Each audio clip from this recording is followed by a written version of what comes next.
Lendo a Bíblia, no livro de Oséias, encontraremos o seguinte, no capítulo 4, versículo 6, o meu povo foi destruído por falta de conhecimento.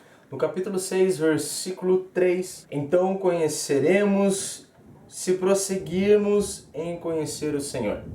Eu peguei um trecho de um livro e peguei outro trecho do mesmo livro para resumir algo para vocês. Conhecimento. Quando fala de conhecimento na Bíblia, se fala de intimidade.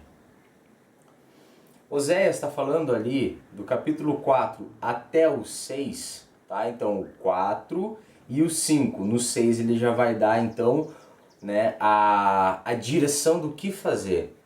O Jesus ele fazia muito isso, então ele falava de algo errado que estava acontecendo, ia destruindo aquilo lá, formatando, deletando aquelas coisas erradas que estavam acontecendo e aplicando então as coisas certas. Oséias fez a mesma coisa. O meu povo pereceu, foi destruído por falta de conhecimento. Em outra versão vai falar assim: meu povo será destruído, ele vai acabar se arrebentando por falta de conhecimento.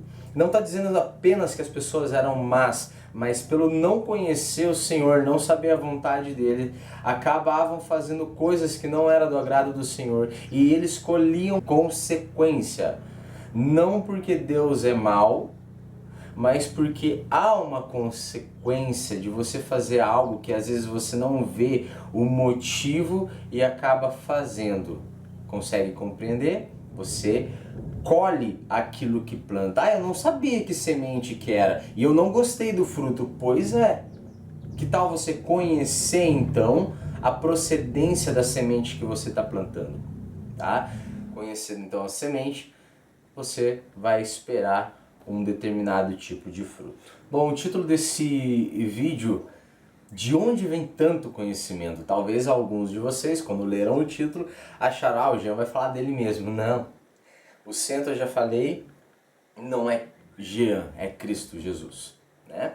Então esse conhecimento da Bíblia, esse conhecimento vem de Cristo, vem do seu Santo Espírito, vem de Deus. Mas como receber esse conhecimento? Como conhecer esse Deus? Que é o que importa. Quando lemos o primeiro versículo que eu citei, do Oséias, dá a entender, ou talvez alguns de nós pense que o conhecer, esse conhecimento, nos dias de hoje, seria o quanto você sabe de versículos da Bíblia, ou o quanto você sabe dela de cor. Mas o próximo versículo citado fala qual conhecimento importa. É um conhecimento do Senhor, de conhecê-lo. E isso fala de intimidade. Eu quero deixar aqui 3 dicas, um tanto quanto simples, talvez até óbvias, mas se você não está fazendo na sua vida, faça já. A primeira é absurdamente importante, ela é absolutamente importante na vida de qualquer cristão. A primeira dica, então, é algo que eu faço antes de qualquer vídeo. Antes de dormir, antes de acordar, antes de sair de casa, enquanto eu estou no trajeto indo em algum lugar, quando eu estou no lugar. Enfim, a palavra diz orar sem cessar. Então, a primeira dica é oração. Tenha uma vida de oração, converse com Deus o tempo todo, o tempo todo. Então ele vai começar a se manifestar e falar com você. Na verdade ele faz isso o tempo todo.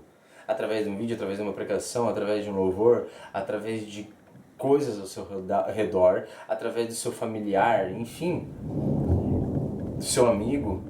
Ele o tempo todo está falando. O que muda então, Jean? O que muda é que a sensibilidade, a sua disposição e exposição do seu coração, do seu ouvido, da sua mente, do seu espírito, ao ouvir a palavra de Deus, ela aumenta. Eu sei, talvez você seja um tipo de pessoa com a alma ferida, talvez você seja alguém que há um bom tempo está afastado da igreja ou do Senhor, há algum tempo você não ora. Eu vou te dar uma dica, coloque um louvor para começar. Coloque um louvor e fale como muitas vezes eu já fiz. Eu sei, tudo isso que eu vou falar sobre oração aqui é algo que eu já passei e às vezes até passo. No mundo tereis aflições, mas tem de bom ânimo. Eu venci o mundo, diz o Senhor. Muitas vezes eu entrei no quarto, eu fechei a porta e me coloquei de joelho ou de pé mesmo e falei, Pai, e me faltaram palavras, essa é a verdade. Algumas vezes ajoelhado com a cara no chão, o que saiu foi só lágrima. E se esse é o teu caso, eu quero dizer que um dos maiores milagres aconteceu em meio ao choro. Uma mulher chamada Ana, em meio ao choro, clamando ao Senhor. No momento em que a Bíblia relata esse acontecimento, ela nem falava, ela só chorava. E um sacerdote então se aproxima dela e fala, mulher, tu tá bêbada? Confundem ela como uma bêbada, porque ela estava chorando, em pranto, porque ela não conseguia mais nem se comunicar com o Senhor talvez. Mas nesse momento o Senhor ouve, e Ele sempre ouve, mas Ele responde com um milagre em meio ao choro, em meio às lágrimas. Então, se você não consegue orar porque faltam palavras, às vezes sobram apenas lágrimas, aonde o silêncio ou esse choro fala mais alto que as palavras, ele está ouvindo. Ele não precisa do seu português correto ou das palavras mais lindas. Ele não quer palavra difícil, ele quer palavra sincera, mesmo se essa palavra sejam apenas o eco da batida do seu coração. Ele está ouvindo. Antes das palavras chegarem aos seus lábios, ele já ouve. Continue, não pare. Esse milagre gerado por Ana, intermédio de um sacerdote e, claro, liberado pela parte de Deus, veio a ser um dos maiores profetas descritos na Bíblia, o profeta Samuel, o que ungiu o grande rei Davi, o homem segundo o coração de Deus. Tá bom? Não pare de orar, mesmo que todo dia chore. Segundo lugar, ler a Bíblia e mais que isso, e principalmente, aplicar o que você lê. Eu nunca li a Bíblia. Eu fui ler ela e encontrei... eu não entendi. Eu abri um livro e vi... Eu não encontrei esse Deus Pai bom que você fala. Esse homem segundo o coração de Deus que você falou agora há pouco, Davi. Ele matou gente. Achei estranho. Será que a Bíblia é a palavra de Deus? Eu vou fazer um vídeo só sobre Bíblia, tá bom? Bíblia e fé. Então o meu conselho é, se você nunca leu a Bíblia ou tentou ler e desistiu, por algum motivo, seja ele qual for, indico que comece por João. Já tanta gente fala isso, porque o Evangelho de João fala de Cristo, de Jesus, né? É o Evangelho, as boas novas segundo que escreveu João, ou a perspectiva dele, ou que ele narrou, que ele ditou para alguém escrever, tá bom? Então você percebe que o escritor de João, né, do livro de João, ele se esforça em enfatizar um Jesus amoroso, e é a essência de Jesus. Deus é amor. Então você conhece o Filho, e o Filho te apresenta um Pai. Como ele disse, ninguém conhece o Pai se não for pelo Filho. Então, Jesus, o Filho, ele é a ponte que vai te conectar ao Senhor Deus, o nosso Pai. Graças a Jesus Cristo que nos comprou com sangue. Olha, eu já conversei com algumas pessoas que falaram exatamente isso que eu tinha falado para vocês. Que foi ler a Bíblia, se deparou com algo que não entendeu, falou, olha, deixa pra lá, eu não entendi, é meio estranho. E... Cara, eu comecei a ler a Bíblia pelo Apocalipse, foi o primeiro livro que me instigou a ler. Mas no caso, eu fiquei muito curioso. Eu falei, cara, que parada é essa? Se você abrir o Apocalipse e tentar ler, provavelmente você não vai entender. É uma linguagem tipológica, uma linguagem simbólica, muitos números, muitos eventos, a forma cíclica, parece que fora de ordem. Embora é um livro muito bem organizado, muito difícil, se alguém fosse escrever dessa forma, é absurdamente difícil. é um livro que dói, eu quase endoidei lendo, buscando conhecer. Aí acontece que eu acabei conhecendo a Bíblia inteira através do Apocalipse. Mas não é o caso de todo mundo, né? Portanto, antes de abrir a Bíblia, né, a primeira coisa que a gente deve fazer é orar e ter a consciência, ter o entendimento de que Deus é bom, sempre. Fora o Evangelho segundo João, eu indico também que leia as epístolas de João, encontrado um pouquinho antes do livro de Apocalipse. Né? Apocalipse é o último livro da Bíblia, volta um pouquinho, você vai encontrar as epístolas de João, né? São cartas que falam coisas, por exemplo, como filhinhos, uma forma amorosa de escrever, de se comunicar. Não pequem, mas se pecar, lembre-se que vocês têm um advogado justo e fiel que intercede por vós diante do Pai a todo o tempo. E por fim, eu indico para vocês que leiam Atos, que é o que aconteceu então depois do Evangelho, né? Evangelho de João, Atos e Romanos. Lê esses três em sequência que você vai ter um bom entendimento aí quem é Jesus, qual é a essência do Evangelho, tá? São obras magníficas, ricas, para te dar o conhecimento necessário, tá bom? Toda a Bíblia, ela é divinamente inspirada, sendo assim, ela é rica em acréscimo na sua vida. Mas esses três, nessa sequência, eu indico para qualquer pessoa que está começar dessa forma. Agora indo para a parte prática da Bíblia, quando lemos o Evangelho, as cartas, o livro de Atos, nós encontramos mandamentos, ordenanças, pedidos, conselhos, direções. Então você começou a conhecer Deus. Lembra que o povo lá em Osés pereceu, morreu, foi destruído por causa da falta de conhecimento? Pois bem, nesse momento então você começou a conhecer o Senhor, você começou a conhecer a vontade dEle e você começou a alinhar a tua vontade com a dEle. Lógico, isso depende não só de você e não só de ler, mas também da ação do próprio Espírito dele junto com com a sua vida. Então você que já leu os Evangelhos, já leu a Bíblia, responde aqui no comentário. Qual é o maior mandamento de todos? Isso!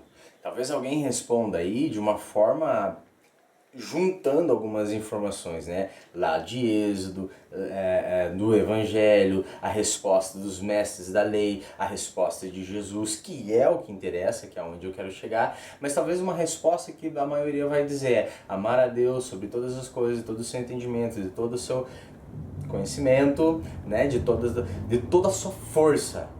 Isso! E o próximo como a si mesmo, correto? Quase, velho. Quase, quase, quase. O problema é, o próximo como a si mesmo. E Jesus pega e fala, um novo mandamento vos dou, que amem uns aos outros, lógico, amar a Deus sobre todas as coisas, uns aos outros, como eu vos amei. Aí que complica. Complica porque não é mais como você ama a si mesmo. Amar o próximo como a si mesmo. Tem muita gente que não tem nem amor próprio mais. Eu já passei por uma fase assim, eu não amo minha vida, não amo... Mas Cristo entregou a sua própria vida pelo próximo, pelos seus discípulos. Não é fácil, verdadeiramente não é fácil. Então existiam vários outros mandamentos no Antigo Testamento, e até Cristo, e Cristo cumpriu todos eles, que não foram deletados, né? Não foram abolidos. Mas você consegue fazer esse maior mandamento verdadeiramente? É o que a gente tem que... Esse amor que tem que ser desenvolvido. O ágape, né? O amor incondicional. Não é fácil. Então a aplicação prática da Escritura consiste em obras. E quando você faz essas obras, essas ações de graça, você consegue conhecer Deus em meio a essas ações, em meio a essas atividades espirituais. Sim, isso é espiritual. Ou você acha que é apenas ficar dentro de uma igreja, louvando, cantando, isso é maravilhoso. Isso é parte, faz parte de um cristão. Mas o mais espiritual envolve outra pessoa.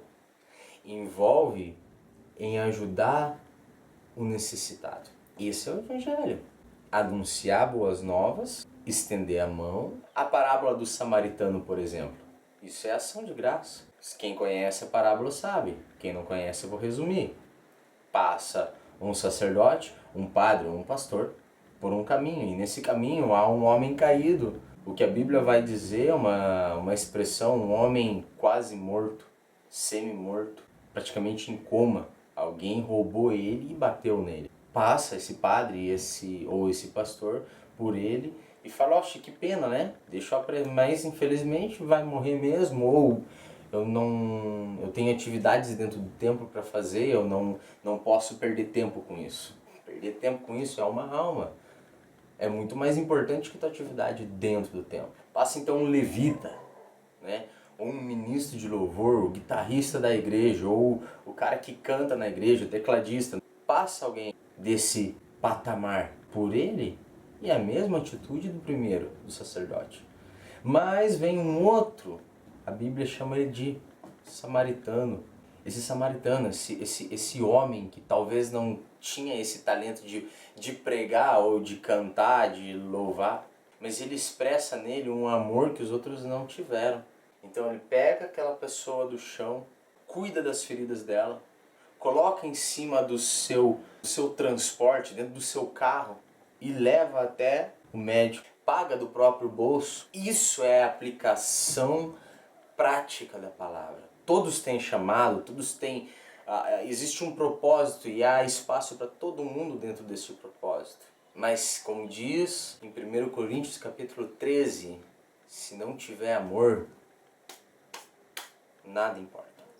E a terceira dica envolve então comunhão, congregação, conversar sobre Deus. O que vocês estão fazendo agora? Vocês estão assistindo um vídeo de um canal que é alguém que está falando sobre Deus. E isso vocês estão aí ouvindo e vendo e estão pensando, isso está sendo trabalhado, algo está sendo gerado, um fogo está acendendo no coração de alguém aí. Eu creio nisso.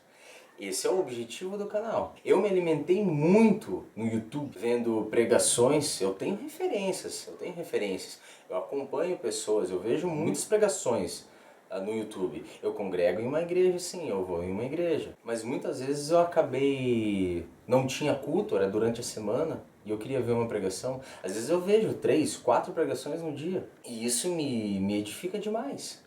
Agrega muito ao meu conhecimento. Conversar com pessoas na rua, na academia, eu conversei com muitas pessoas na academia. Pessoas que às vezes quando eu vejo ela tava chorando, não foi uma ou duas vezes, que pessoas às vezes conversando comigo, não por mim, mas por exercitar a palavra, algo acende. Ou o próprio Espírito Santo vem e toca aquela pessoa. Às vezes a pessoa se abre, o motivo é esse, tal. O que aconteceu com Isaías, quando Isaías tem uma visão dentro do templo e vê o Senhor e fala, meu Deus, eu estou vendo meu Deus. Ele cai de face ao chão e ele fala, o que será de mim? Porque eu sou homem de lábios impuros. Então ele admite, então vem um serafim com uma brasa do altar e toca nos lábios dele. E esse toque transforma ele. O impacto da palavra. Lembra que eu falei na oração lá? São sinceridades que você coloca diante do Senhor. Mas Jean, eu tenho dificuldade para falar, eu não sei se vão me ouvir, não tem ninguém para me ouvir. No meu trabalho isso, na minha academia talvez aquilo, na minha casa ninguém isso, eu passei por isso. Tiravam até sarro de mim. Talvez até hoje alguém tire sarro de mim, e aí? Eu sei de onde eu vim, eu sei para onde eu vou, eu sei quem eu sou em Cristo. Mas se falta alguém para te ouvir, falta alguém para conversar sobre o papai, manda uma mensagem para mim. Na descrição vai ter a página no Facebook, vai ter o Instagram, ou até mesmo nos comentários. Eu vou te responder, tá bom? Então compartilhar esse conhecimento de Cristo edifica a gente cresce. Ele dá para quem dá. E quanto mais você entrega, mais você recebe. Já viu pessoas falando, enche-me, Senhor, até transbordar. Você tem então, quando transbordado, enchido outras pessoas, quando você transborda, você toca em outras pessoas, você transmite essas palavras de vida eterna, pois é, se tem feito isso, eu tenho certeza que você tem recebido cada vez mais. Agora, essa é a intenção de ser cheio, como pedem, como falam. Se você não faz isso, você vai virar uma panela de pressão. Portanto, compartilhe esse canal. Compartilhe esse vídeo, que esse canal seja realmente um canal de bênçãos para você, tá? Para você seja um instrumento, um canal para abençoar outras pessoas. Bom, deixa Deus te usar aí, compartilha. Bom, eu poderia falar de muitas outras coisas. Eu coloquei então apenas três, e cada uma delas poderia ter aberto mais ainda, colocado mais versículos, e isso... Mas para que o vídeo não fique muito longo, eu vou parar aqui, tá bom? Jean, sério, quais são as outras coisas que você poderia falar? Um exemplo: louvor e adoração, intercessão e batalha espiritual, santificação, consagração, jejum, e por aí vai. Tem muita coisa que é rico demais. A palavra de Deus e a vida espiritual de um cristão, ela abrange muitas coisas. Mas essas três aqui eu tenho como algo muito importante e muito simples de ser feito. Então aplica essas três coisas, essas três dicas, né, na sua vida, que esse pra mim é o básico, tá bom? Comenta aqui na descrição então o que pra você é de suma importância na vida de um cristão, que pra você faz diferença. As pessoas que vão ler esse comentário, fora eu, é claro, elas vão ser edificadas, vão possivelmente pegar para elas aquilo ali, você vai estar contribuindo e com certeza vai ter algum tipo de galardão da parte de Deus. Ele está vendo todas as coisas, não se engane, coisas ruins, mas também coisas boas. E ele tem mais prazer em retribuir. A palavra diz que ele é galardoador. Sem fé é impossível agradar a Deus, porque quem se achega nele tem que crer que ele existe, né? Para você chegar até ele, para você conhecer ele, tem que crer que ele existe e que ele é galardoador, ou seja, ele recompensa de uma forma maior do que você mesmo merece. Então qualquer coisa que você fizer de coração pro Senhor, ele vai te recompensar, pode ter certeza que eu tenho base bíblica para falar isso. Comente também assuntos que vocês gostariam que fossem tratados aqui. Ativa o sininho, tá bom? As notificações do canal para você não perder toda a atualização. Eu pretendo produzir bastante vídeo, eu acredito que 2, talvez até 3 por semana, tá bom? Eu vou estar gravando bastante, tem muito assunto para ser tratado e eu não quero que você perca nada. Não esquece de dar aquele joinha. E é isso, bando de abençoado, tá bom? Que a graça e a paz do nosso Senhor e Salvador Jesus Cristo seja com todos nós. Amém.